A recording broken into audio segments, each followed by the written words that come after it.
This episode of Liberty Lines is brought to you by... It is important to understand that the Constitution does not create rights for anyone. It simply serves as a grant of power to and a blueprint for the structure of the federal government. The rights of the people existed before the founding of the United States. You do not have constitutional rights. You just have rights.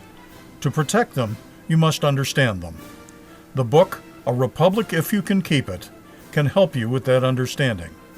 Available at patsanswers.com/blog. Click on the Store tab. $16.95 plus shipping and handling. All major credit cards are accepted. Buy it today. There are no sidelines in a civil war. What are we going to do? Train and learn. Here's a recent chain of thought that I had. Quote, a well-regulated militia, being necessary to the security of a free state, the right of the people to keep and bear arms shall not be infringed. Read that again. That famous sentence, that Second Amendment. Most people lock into the last four words, quote, shall not be infringed, close quote. Rightly so. It's highly important. It simply states, you can't deprive me of my arms, of any type, in any case, at all, ever. Yeah, but they do, and we know they do, and we do nothing to stop them from doing it because, well, Waco, Ruby Ridge, Bundy Ranch, and so forth, we don't want to get shot in the face. But there's a deeper, more important message here. Here's what you do. Drop the first four words instead of focusing on the last four. Drop a well-regulated militia.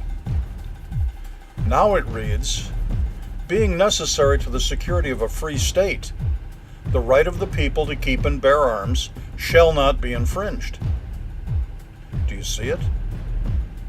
Being necessary to the security of a free state.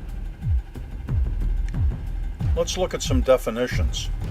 How about the word state? It's a noun. Comes from the Latin to stand, to be fixed. The first definition is a condition, the circumstances of a being or thing at any given time.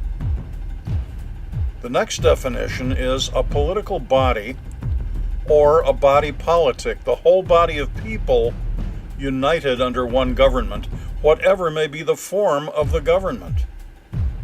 More usually, the word signifies a political body governed by representatives, a commonwealth, maybe like the states of Greece, the states of America. In this sense, state has sometimes more immediate reference to the government. That's from Webster's dictionary. Now, do you see that? This is how it reads now. A well-regulated militia being necessary to the security of a free state. Then you go to the second phrase, a well-regulated militia shall not be infringed. Being necessary to the security of a free state, the right of the people to keep and bear arms. Turn that around. The right of the people to keep and bear arms shall not be infringed. You see, you read that free state section both ways. Militia needs a free state, and a free state needs arms.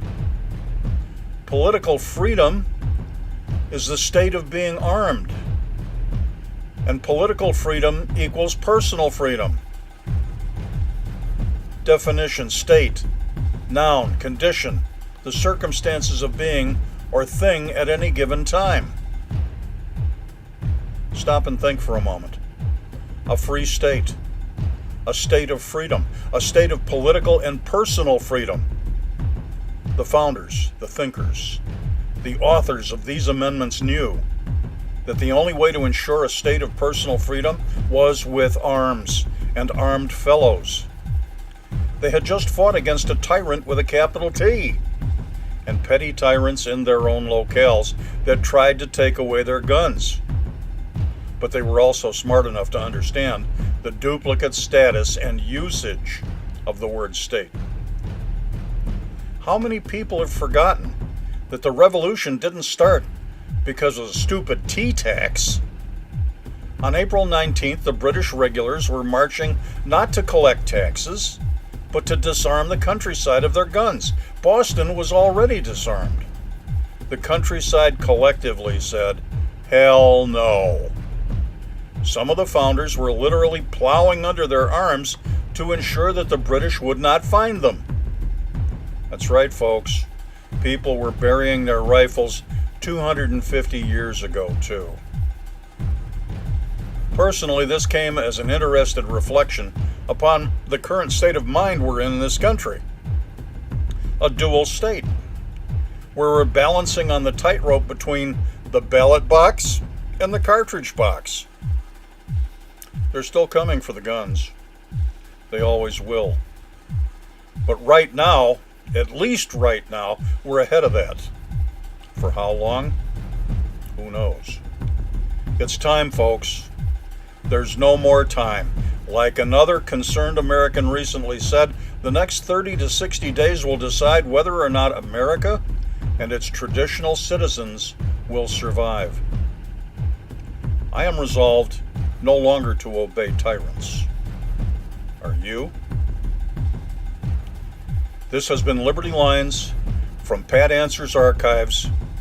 Join us again next time, won't you?